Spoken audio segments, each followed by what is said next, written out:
The leader of the Hindus realized, but wait a minute, the Muslims want the same thing that we want.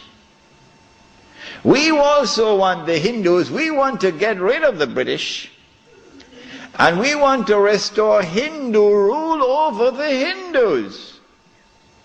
So there's a conversion of interest here.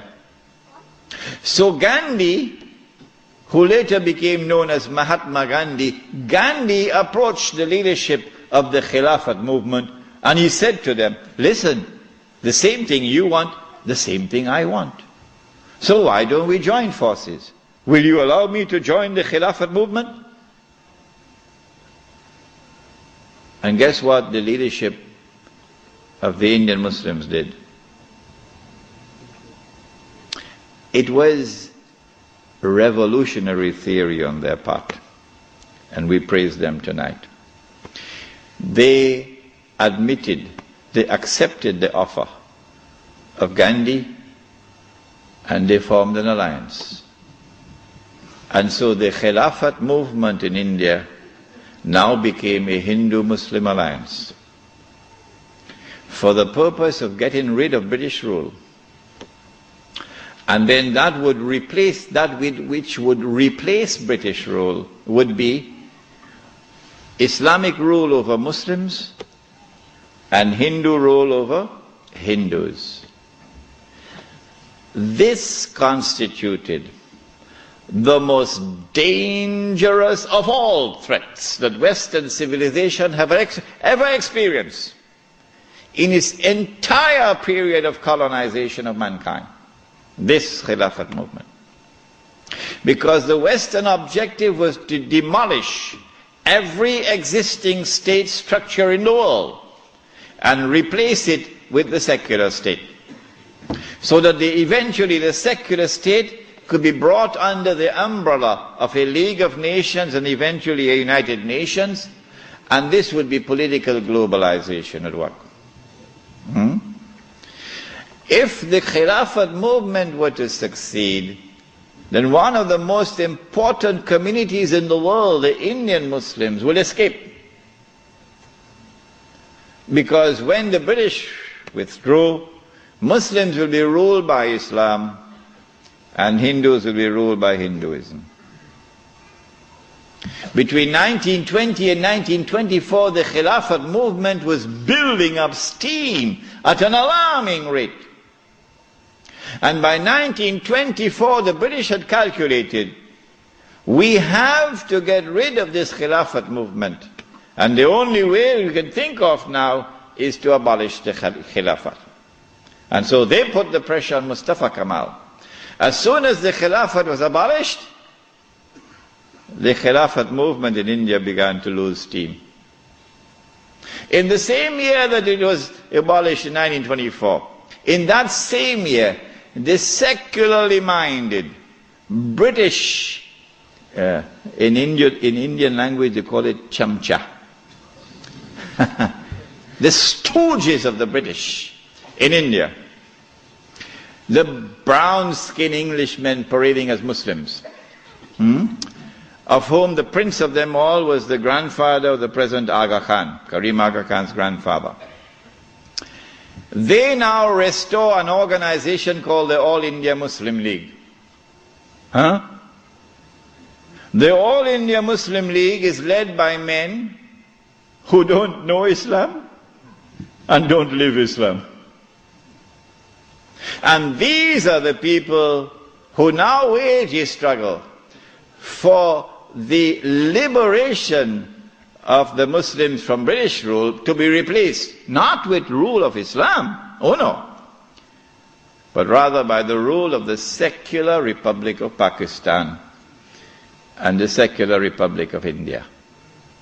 So that Pakistan and India could be embraced within the community of secular nation states. But of course you had to put a little red herring to fool the people. So you have to make it appear as though Pakistan is going to emerge as an Islamic state, but that's just dust in their eyes, to fool those who see with only one eye. And so in 1924, on the 3rd of March, the caliphate was abolished. When the caliphate was abolished, Sharif al-Hussein realized that he was in grave danger now. So long as there was a Khalifa in Istanbul, the British needed him. But now that the Caliphate was destroyed, abolished, Sharif al-Hussein now realizes the plan. He says, oh my gosh, they're going to send Abdulaziz ibn Saud to cut my throat now. In exactly the same way that Abdullah of Jordan is now realizing, as soon as Bush attacks Iraq, that is the end of me.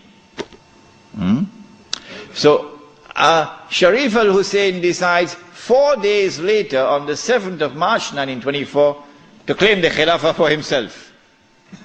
But when you're a client state of Britain, you can't do that. You have to first apply to the British government for permission to become the Khalifa. He didn't do that. As soon as Sharif al-Hussein claimed the Khilafat for himself on the 7th of March 1924, you're going to get all of this information in that book which is outside, the Caliphate, the Hijaz and the Saudi Wahhabi nation state. As soon as he did that, Britain gave the green light to Abdulaziz. Attack. Within 6 months, the Saudi army of Abdulaziz ibn Saud conquered Mecca. And Abdulaziz and Sharif Hussein packed his suitcase and off he went. British took him away. This one the Americans will take out of Jordan. And so Abdulaziz ibn Saud is now in control of Mecca and eventually Medina. It's a Saudi Wahhabi alliance. Does he claim the Khilafah for himself now? No. What he does is, as soon as he enters Mecca, in 1924, October, Abdulaziz ibn Saud makes a proclamation, and they're going to hate me for revealing this to you, because nobody remembers it now. The proclamation which he makes is that this land belongs to the entire Ummah. This land belongs to the entire Ummah. I wonder how a Pakistani or a Bengali Muslim will feel when he hears that, and he's been rounded up like dogs, stray dogs, and put on trucks because he's overstayed his visa, while white-skinned Americans and British are treated like princes in the Holy Land. How will a Pakistani or Indian or Bangladeshi feel? This land belongs to the entire Ummah. And it is for the Ummah, not for Abdulaziz ibn Saud, for the Ummah to establish the government which will rule over this land. That is his proclamation in 1924. But in cricket it's called playing for time. He did this because in April of 1924, Al-Azhar University had responded to the Turkish abolition of the Khilafah. What did they do? Al-Azhar University declared that this was bid'ah and haram to abolish the Khilafah. And therefore we must respond to it. And the response of Al-Azhar is that we must have a mu'tamar, a conference, which would meet and which would appoint a new Khalifa. As soon as Al-Azhar issued this proclamation, you could see how Britain was trembling. The British government can't digest their food now. They've got to plan some counter strategy to the initiative of Al-Azhar University. The counter strategy is that Egypt is itself not a free country. It may appear free, but Britain really has control over Egypt. So Britain puts pressure on King Fuad, the father of King Farouk. You're too old to hear about, you're too young to know about this. And King Fuad is now putting pressure on Al-Azhar to hold back on this conference.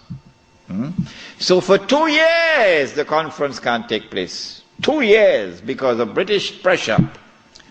The conference finally takes place in June, July of 1926. But Britain uses another counter strategy. She gets Abdulaziz ibn Saud in Mecca to also convene a conference of the world of Islam in Mecca at the time of the Hajj, which is May of 1926. And then Britain and Russia and France and China and all the major powers in Europe all get to work. Massive intervention in the affairs of the world of Islam to ensure that the Cairo conference does not succeed in winning a representative gathering, and that the Mecca conference gets all the Muslims attending it. And they succeeded. The Cairo conference, organized by Al-Azhar University, becomes an essentially Arab conference, because non-Arabs are hardly